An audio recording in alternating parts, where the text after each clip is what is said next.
ভাগ্যে যা আছে হারিয়ে যাবে না, আর ভাগ্যে যা নাই এটা নিয়ে আফসোস করা যাবে না। তবে at-taqdiru la yarut, your destiny will never change, but you can change your destiny with the supplication, by the dua.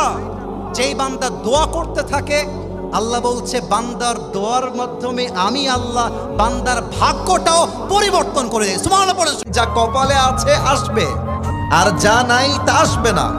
যা হারিয়ে গেছে আলহামদুলিল্লাহ, যা আসবে তাতেও আলহামদুলিল্লাহ। জীবনের ভালো সময়টাও লেখা আছে, খারাপ সময়টাও লেখা আছে।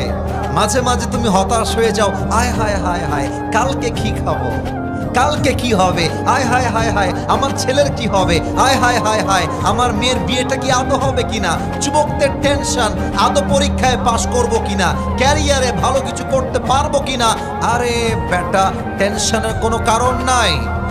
আল্লাহ যদি তোমার কপালে শান্তি লিখে থাকে, কসম খোদার পুরো দুনিয়ার সেই শান্তি কেউ তোমার থেকে চাইলে এক চুল পরিমাণ কাটতে পারবে না।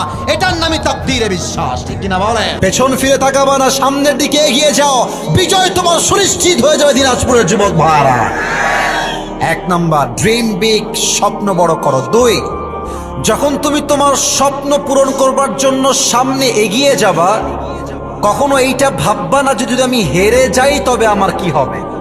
অলওয়েজ কি ভাববা, যদি আমি জিতে যাই তবে আমার কি হবে। কথা ঠিক কিনা বলতে হবে আগে আমার কথা। কারণ হেরে যাওয়ার স্ট্র্যাটেজি একরকম, জিতে যাওয়ার স্ট্র্যাটেজি আর এক রকম। যখন তোমার ব্রেইনে তুমি ইনস্টল দিবা আমি জিতেই ছাড়বো, তোমার ব্রেইন তোমাকে মোটিভেট করতে হবে কোন রাস্তায় গেলে তুমি সফলতা চূড়ান্ত পর্যায়ে পৌঁছতে পারবো। যুবক ভাইরা, ঠিক কিনা বলো? অতএব হেরে যাবো এই চিন্তা নয়।